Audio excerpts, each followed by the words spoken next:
یا علی مدد. الوائز ابو علی, wise number 105. Wise delivered in North Jamaat Khanas, Vancouver on the 16th of October 1979.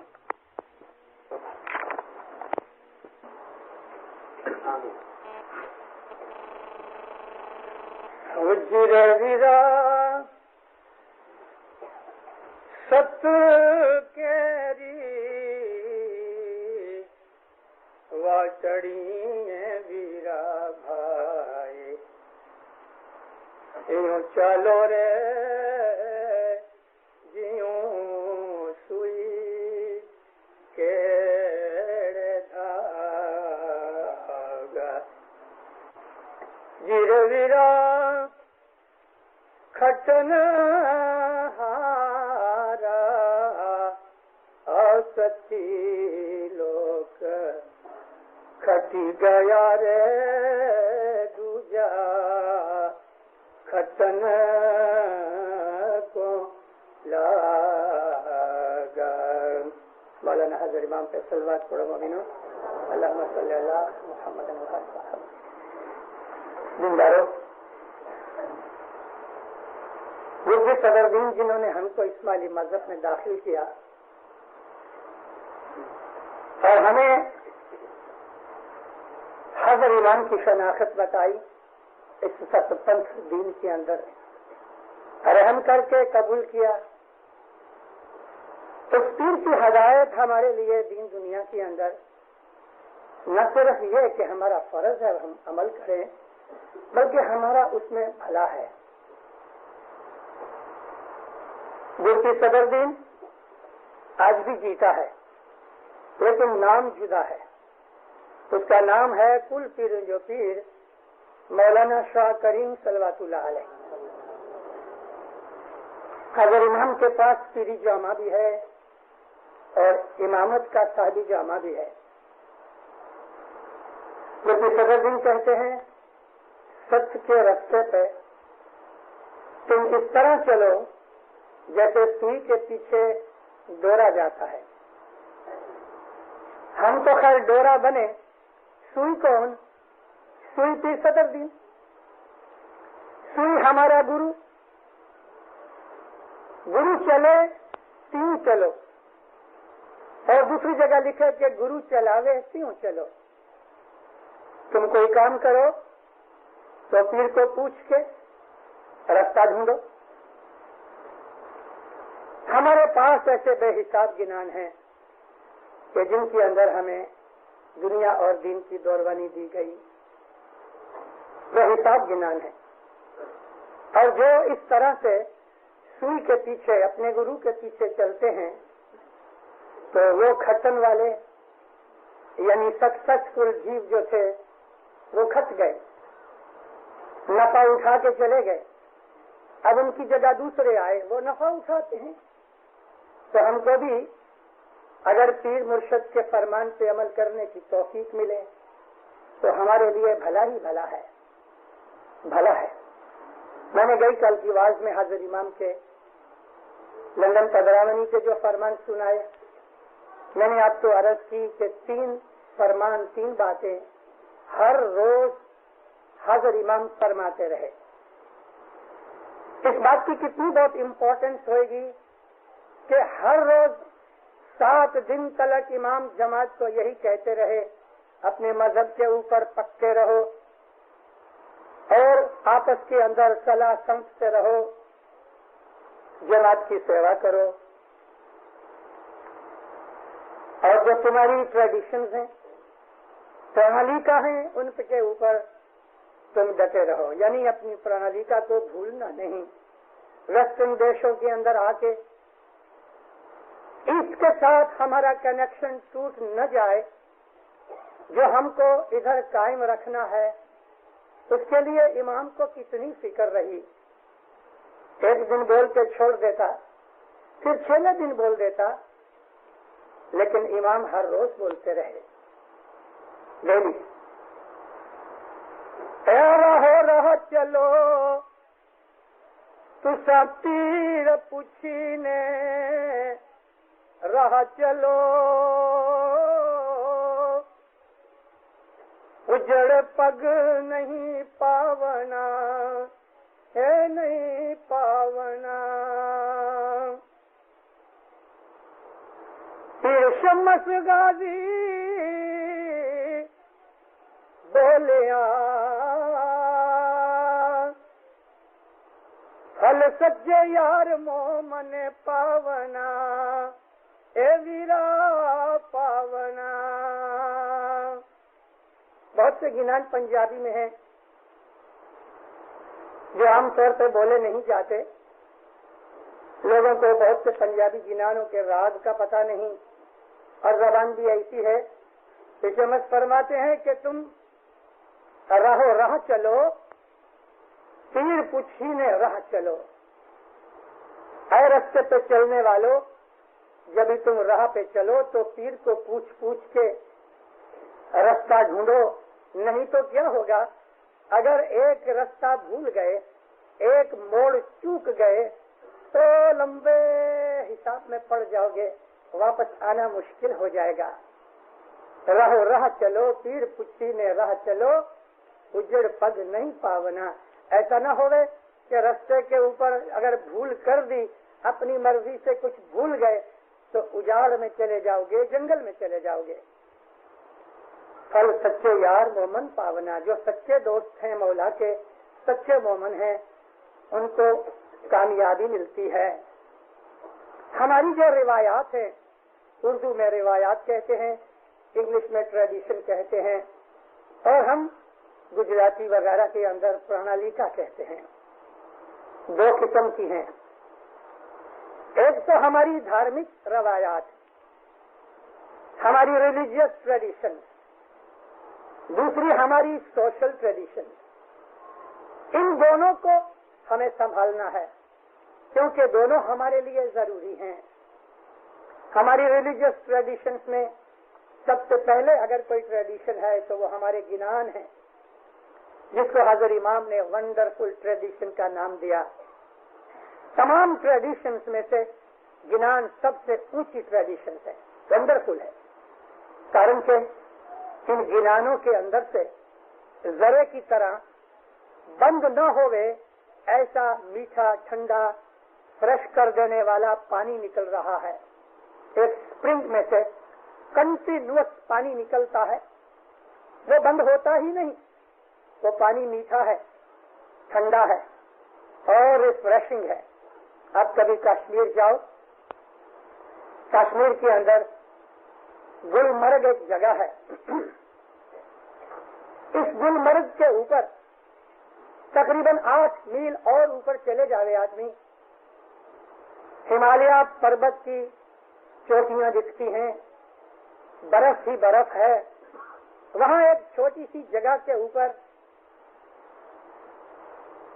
ایک جگہ آپ کو اسپرنگ کا پانی باہر نکلتے دکھتا ہے. اس وقت وہ ذرا اتنا چھوٹا دکھتا ہے کہ اس کا پانی کبھی ہاتھ سے بند کرنا چاہو تو شاید ہو جائے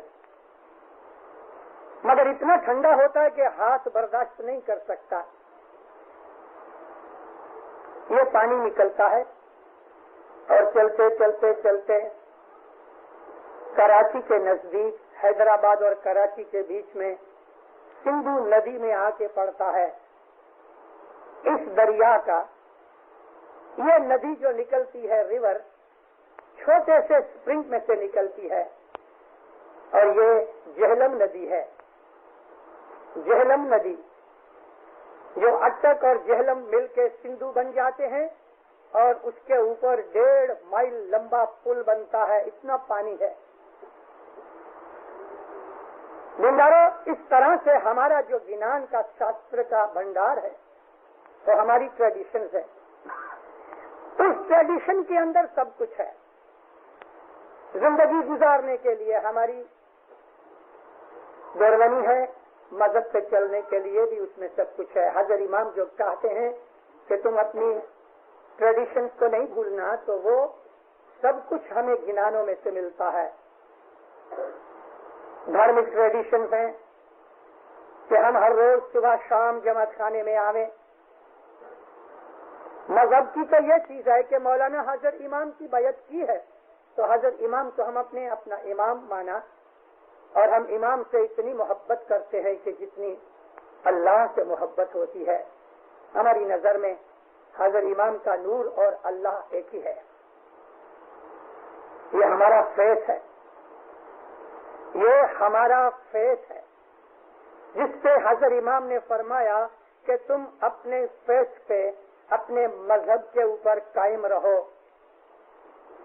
یہ ہمارا فیض ہے, باقی سب چیزیں اس کے نیچے ہیں. اس کے اندر یہ بات آتی ہے کہ ہر روز ہمیں جماعت خانے آنا چاہیے, یہ ہماری ٹریڈیشن ہے. البتہ دعا ہم گھر پہ بھی پڑھ سکتے ہیں. دعا پڑھنا ٹریڈیشن نہیں, دعا پڑھنا تو فیض کا بھاگ ہے. جیسے کہ ہم مولانا حضرت امام کے نور کو اللہ مانتے ہیں اور اس دونوں میں ہمیں کوئی فرق نظر نہیں آتا. امام کے بدن کو بیچ میں مت لاؤ, بدن تو مرتے ہیں, جنم لیتے ہیں, چلے جاتے ہیں, آ جاتے ہیں. ہم کو تو حضرت امام کے نور سے کام ہے. اسی بات کو سمجھنے کے لیے بیت الخیال کی ضرورت ہے. لیکن یونیورسٹی کی ڈگری لینے سے پہلے اس آدمی کے پاس سیکنڈری ایجوکیشن سالڈ ہونی چاہیے, اور سیکنڈری ایجوکیشن نہیں ٹکتی اگر پرائمری ایجوکیشن نہیں. یہ پرائمری ایجوکیشن ہے کہ 3 وقت کی دعا کبھی نہیں چوکی جائے. ہم کسی بھی حالت میں ہوں, ہم کہاں بھی ہوں, کیسی بھی کنڈیشن میں, اگر ہم چل رہے ہیں پاؤں سے دعا پڑھ سکتے ہیں, بائسیکل پہ بیٹھے بیٹھے, سائیکلنگ کرتے کرتے دعا پڑھ سکتے ہیں, موٹر ڈرائیونگ کرتے کرتے دعا پڑھ سکتے ہیں, دکان پہ بیٹھے بیٹھے بھی ہم اشارے سے دعا پڑھ سکتے ہیں. ہمیں دعا کبھی نہیں چوکنی چاہیے. یہ پرائمری ایجوکیشن ہے. اور دوسری, پرائمری ایجوکیشن کے ساتھ یہ بات لازم آ جاتی ہے کہ جو سیکنڈری بات ہے مگر پرائمری کے ساتھ ملی ہوئی ہے, اگر وہ چیز نہیں تو پرائمری ایجوکیشن ختم ہو جائے گی, اور اگر پرائمری ایجوکیشن نہ ہوگی تو سیکنڈری ایجوکیشن ختم ہو جائے گی, ملے ہی کی نہیں. اور وہ چیز ہے سیکنڈری ایجوکیشن کی جو بگننگ ہے تو وہ دسوند ہے. اگر دسوند نہیں اس آدمی کا ایمان کچا ہے. حضرت امام سلطان محمد شاہ صلوات اللہ علیہ نے فرمایا کہ جو آدمی دسوند نہیں دیتا وہ میری امامت کا دشمن ہے. یہ چھپے ہوئے فرمان ہے دینداروں, میری امامت کا دشمن ہے. حضرت امام فرمایا, اس نے میری بیعت کی, ایگریمنٹ کیا کہ میں تن من دھن سب کچھ تیرے پاؤں میں رکھ دیتا ہوں. اس آدمی نے حضرت امام کو پرومس کیا کہ یا مولا میں تیرا ہر حکم مانوں گا. ورڈ دے کے جو پھر جائے وہ دغاباز, فریبی, جھوٹا, ڈس آنیسٹ. اسماعیلی مذہب ایک بے ایمان, بد دیانت, ڈس آنیسٹ, جھوٹے خائن کو برداشت نہیں کرتا. اور ہمارے لیے کوئی بھی ایسی زبردستی نہیں. کبھی مفتی کامریا نے زبردستی کی کہ دسوند نو نہیں تو باہر نکل جاؤ, کبھی نہیں کہا. دینا تو دو, نہیں دینا تو نہ دو. لیکن اگر مذہب کے اندر پرومس کر کے آئے ہو اور پھر بھی جو نہیں دیتے تو ڈس آنیسٹ ہو. حضرت امام نے کہا چور ہو, چور کا شبد کہا, دشمن امامت کا شبد کہا. اسماعیلی مذہب کے دروازے کھلے ہیں, نہ کسی نے زبردستی پکڑ کے اندر لایا ہے اور نہ ہم کو کوئی روک سکتا ہے. اگر مذہب میں سے نکلنا ہے کوئی نہیں روکتا کسی بھی مذہب میں. اگر کسی کا من چاہتا کرسچن ہونے کا تو کرسچن اس کو قبول کر لیتے ہیں, لیکن کوئی کرسچینٹی چھوڑ دینا چاہتا ہے تو اس کو کوئی روکتا نہیں. ہمارے مذہب میں بھی ایسا ہے کہ اسماعیلی مذہب کے اندر آنا ہے آؤ, خوشی سے آؤ, دروازے کھلے ہیں, اور جانا ہے تو بھی خوشی سے جاؤ, کوئی پکڑتا نہیں. کہیں چلے گئے ہماری ہسٹری کے اندر بہت بنا ہے. اس حضر امام کے جامع کے اندر بھی بنا ہے. جب یہ حضر امام تخت نشین ہوئے اس کے پہلے 2 دن تک ڈکلیریشن نہیں ہوا کہ کون امام ہے. سلطان محمد شاہ کی جب جمعہ پورا ہوا تو پنجاب کے اندر کلرا نام کا ایک گاؤں ہے, 2 فیملیاں, 24 یا 25 جیو کی 2 فیملیاں, انہوں نے جیسے ہی یہ خبر ریڈیو میں سنی اپنے جماعت خانے کے اندر پرنس علی خان کی فوٹو لگا دی اور مفتی نے کہا اے اللہ میرے یہاں آؤ, پرنس علی خان کے نام کی بیعت لو. اس وقت انہوں نے کوئی برا نہ کیا کیونکہ ایک سوابھاوک چیز تھی کہ بھائی سلطان محمد شاہ کے بعد ہم یہی مانتے تھے کہ پرنس علی خان امام ہوئیں گے. 2 دن کے بعد جب اناؤنسمنٹ ہوئی کہ مولانا حاضر امام بنے اور ان کے والد صاحب باپ نہیں ہوئے تو ان آدمیوں کے اور جو آدمی تھے دوسرے قوم کے آجو باجو کے, انہوں نے تو حضر امام کی بیعت کر لی, مذہب میں آ گئے. ایک امام نے کہا کہ یہ میرا جانشین ہے, تمہارا امام ہے. انہوں نے آمین کہا, لیکن ان 24-25 آدمیوں نے آمین نہیں کہی. جو عزازیل کا حال ہوا وہی حال ان کا ہوا. عزازیل بہت بڑا فرشتہ تھا. اللہ نے کہا میرے سوا کسی کو سجدہ نہیں کرنا. بھلے صاحب, ہزاروں برس کے بعد جب حضرت آدم علیہ السلام آئے تو اللہ نے کہا فرشتوں کو سب لوگ اس کو سجدہ کرو. اس نے نہیں کیا. خدا نے کہا کیوں تو نے سجدہ نہیں کیا؟ کہتے یا مولا تیرا حکم تھا میرے سوا کسی کو سجدہ نہیں کرنا. کہا ہاں, اب میں وہی ہوں جس کا تو حکم مانتا ہے. میں کہتا ہوں سجدہ کر, کہتا نہیں کروں گا. کیوں نہیں کروں گا؟ تو نے پہلے ایسا کیوں کہا؟ میں کہتا ہوں ابھی کر کہ نہیں. اس کو تو نے مٹی میں سے بنایا ہے, میں آگ میں سے بنا ہوں, میں بڑا ہوں. مغروری آ گئی اور اپنے مالک کے سامنے دعویٰ کیا. دعویٰ کا مطلب کیا ہوتا ہے؟ مالک کی مرضی چھوڑ کے اپنی مرضی پہ چلنا, اس کو دعویٰ کہتے ہیں. حاضر امام کی بیعت کی, ہم نے مولا تو کہا تیری فرمان برداری کریں گے اور پھر ہم اپنی مرضی پہ چلے تو یہ دعویٰ ہے. اس کو انگلش کے اندر ریبیلین کہتے ہیں, ریوولٹ کہتے ہیں, بغاوت کہتے ہیں, دروہ کہتے ہیں. دین چھوڑی جو کوئی دعوے پڑیا رہا چوکا پاپی ساتھ تم کھڑے.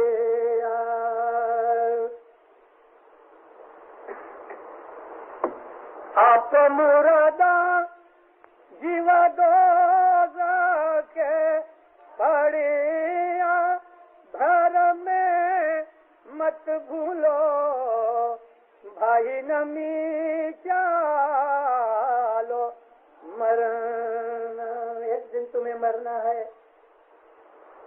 حضرت امام نے لندن کے اندر ایک دن فرمایا میرے روحانی بچوں, ایک دن سب کو مرنا ہے, قیامت حق ہے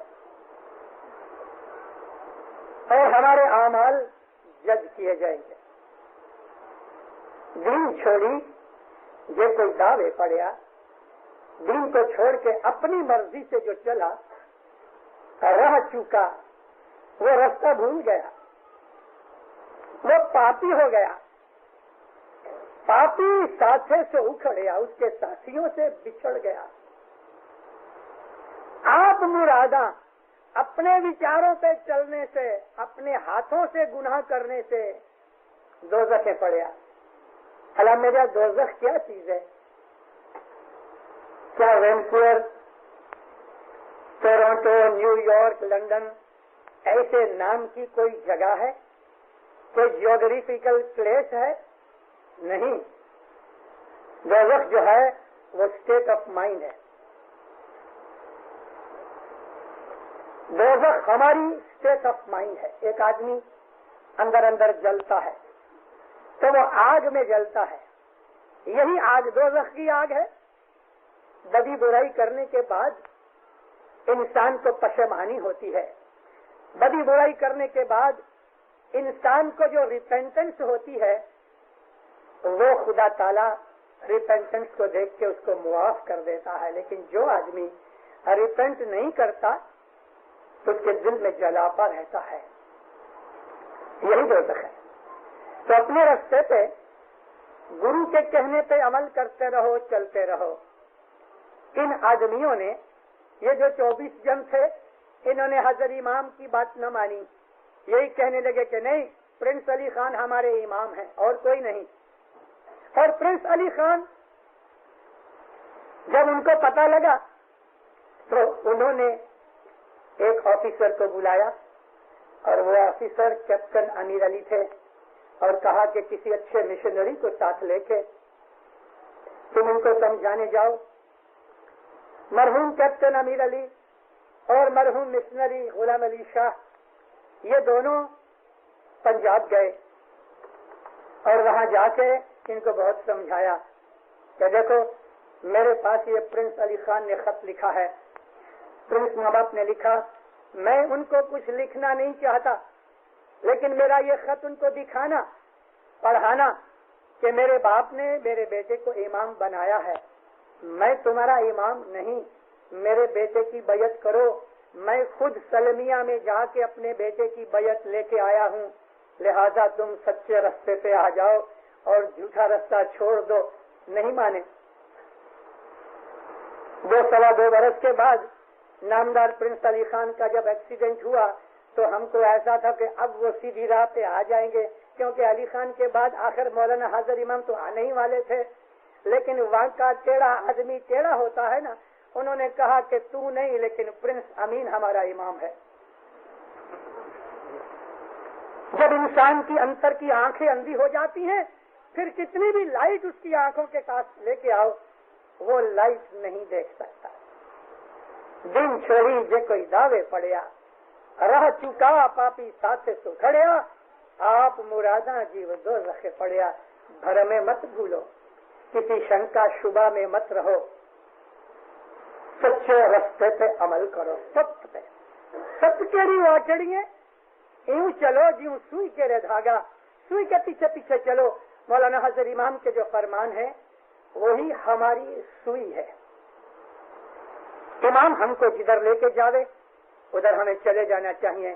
ایسے بہت سے فرمان ہیں ہماری سمجھ میں نہیں آتے, بہت سی چیزیں ہماری سمجھ میں نہیں آئیں گی, لیکن کبھی امام نے فرمان کیا ہے, سمجھ میں آوے نہ آوے اس پہ عمل ہونا چاہیے. مومنو, اگر ہماری سمجھ اور حضرت امام کی سمجھ ایک ہی ہے تو پھر ہم کو امام کی ضرورت نہیں, پھر ہم امام خود ہو گئے.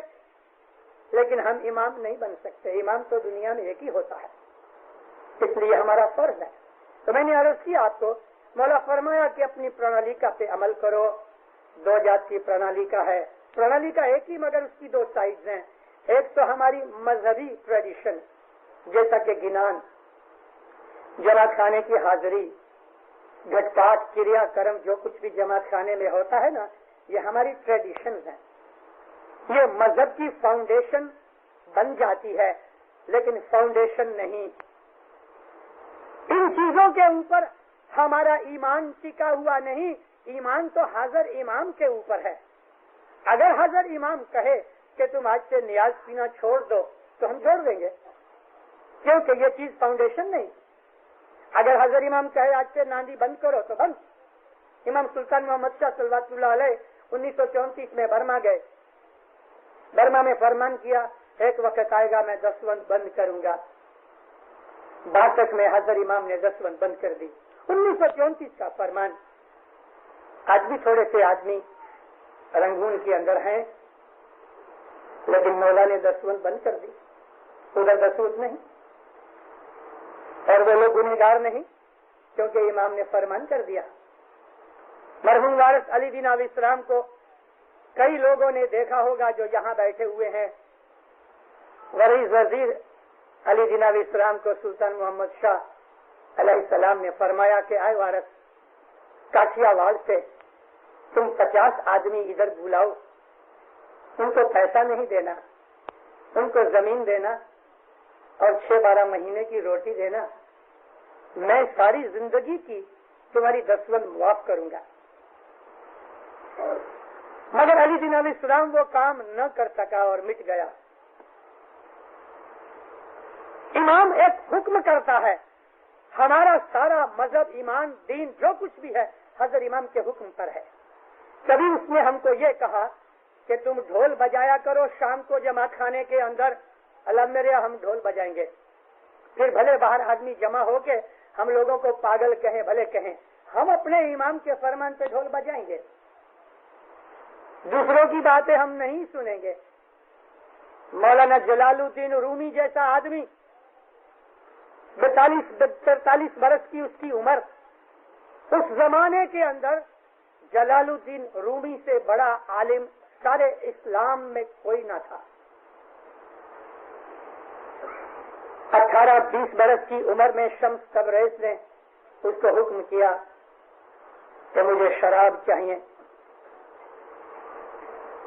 گیا تو ضرور کیا، جلال الدین رومی گیا، اس نے زندگی میں کبھی شراب کا نام بھی مشکل سے لیا ہوگا، کبھی بات بھی نہیں سنگی، مرشد کا حکم تھا۔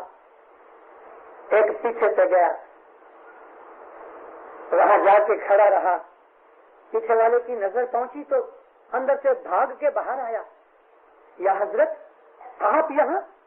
مولانا روم کو کون نہیں جانتا تھا۔ کہتا ہاں، کیا آپ کی خدمت کروں؟ کہتے تھوڑی سی شراب چاہیے۔ بڑی خوشی سے شراب لے کے آیا، ایک بوتل کے اندر 2 ہاتھوں سے نم کے دیا، اتنی ادب سے دیا۔ اس نے تو شاید یہ سمجھا ہوگا ممکن ہے کوئی دوا کے لیے، لیکن اس کے خود کے دل کے اندر تھوڑی بہت دویگی آ گئی، دویگی یعنی دوری آ گئی۔ بھلے مرشد نے کہا تھا، شمس تبریز نے کہا کہ شراب لے کے آؤ، اب تو وہ شراب بوتل میں پڑی ہے، لیکن پھر بھی وہ ساری زندگی کی جو بات تھی وہ آ گئی کہ اس کو ہاتھ نہ لگے۔ اس کو کہا شراب بیچنے والے کو کتنے پیسے؟ کہتے یا حضرت پیسے، میری گردن حاضر ہے، پیسے کی کیا بات کرتے ہو؟ کہتا اچھا خدا تیرا بھلا کرے، ایسا کر ایک لکڑی لے کے آ۔ ایک لکڑی لایا، کہتا ڈوری سے یہ بوتل کو ایک چھیڑے پہ باندھ دے، میں اس کو ہاتھ نہیں لگاؤں گا۔ سمجھ گیا، لکڑی کے چھیڑے پہ ڈوری کے ساتھ بوتل کو باندھ دی اور اس نے ایسا رکھا کہ اس کے بدن کے ساتھ بوتل نہ لگے، پیچھے لٹکتی رہے، ایسا لکڑی پکڑ کے جلال الدین رومی نکلے۔ پیر کو کیا چاہیے تھا کہ میں جو کہتا ہوں اس کے دل کے اندر سے ہوں پنی نکل جائے، میں کہوں وہ ہونا چاہیے۔ اور اسماعیلی مذہب یہی ہے کہ امام کے فرمان پہ عمل کرتے وقت ہمارے اندر ہوں پنی نہیں ہونی چاہیے۔ ابھی تک اس کے اندر وہ ہوں پنی باقی تھی کہ بوتل کو ہاتھ نہیں لگایا۔ مرشد کہتا ہے شراب لاؤ، تو یہ تو 2 ہاتھوں سے پکڑ کے لے جا رہے، یا حضرت یہ شراب، مگر وہ ابھی تک شریعت باقی تھی۔ ایسا لکڑی رکھی ہوئی، چلتے گئے، ابھی بوتل پیچھے ہلتی رہی، آستے آستے آستے اس کی گانٹھ کھل گئی ڈوری کی۔ ایک 4 رستے کے اوپر آئے کہ جہاں ہزاروں آدمی آتے جاتے تھے، رستے کے اندر بوتل گری اور ٹوٹی، شراب کی بو نکلی، بانس نکلی، ہزاروں آدمی اکٹھے ہو گئے، بھاگنے کی کوئی جگہ نہیں تھی۔ جلال الدین رومی جیسا شیخ جس کو لوگ پوجتے تھے وہ بیچ میں کھڑا ہے، پسینے سے ریب جیب ہو گیا، شرم کے مارے منہ نیچے ہو گیا، زمین پھٹ جاتی تو گھس جاتا۔ ارے جلال الدین رومی یہ مولانا اور شراب پیتا ہے، اتنی بے عزتی کروائی اس کے مرشد نے۔ کسی نے تھوکا، کسی نے جوتی پھینکی، کسی نے مینے مارے۔ ابھی تک وہ جو ہوں پنی اندر رہ گئی اس کو مرشد مٹانا چاہتا تھا۔ مرشد نے دیکھا بہت ہو گیا، ہزاروں آدمی اکٹھے ہوئے، شمس تبریز بھیڑ کو، ہجوم کو ایسا ہٹا کے لوگوں کو جھک چلے آئے۔ کیا ہے کیا ہے؟ ارے یا حضرت دیکھو